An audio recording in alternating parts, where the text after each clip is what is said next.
خبر شامل کرتے ہیں لاہور سے report Haji Muhammad Nasir Qadri advertising director PNP news HD۔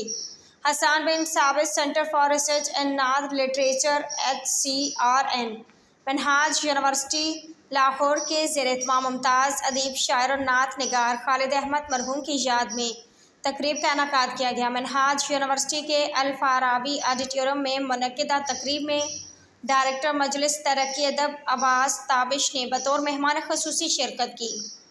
تقریب میں ملک کے نامور ادیبوں، دانشوروں اور شاعروں نے مرحوم خالد احمد کے فن نعت گوئی کے حوالے سے اظہار خیال کیا۔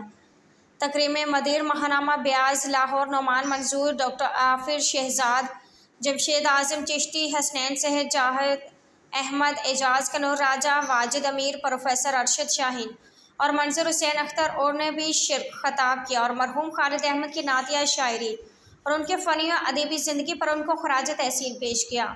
تقریب کے اختتام پر vice chancellor Minhaj university Lahore professor doctor Sajid Mahmood Shahzad نے مہمانان کو شیلڈ سے نوازا۔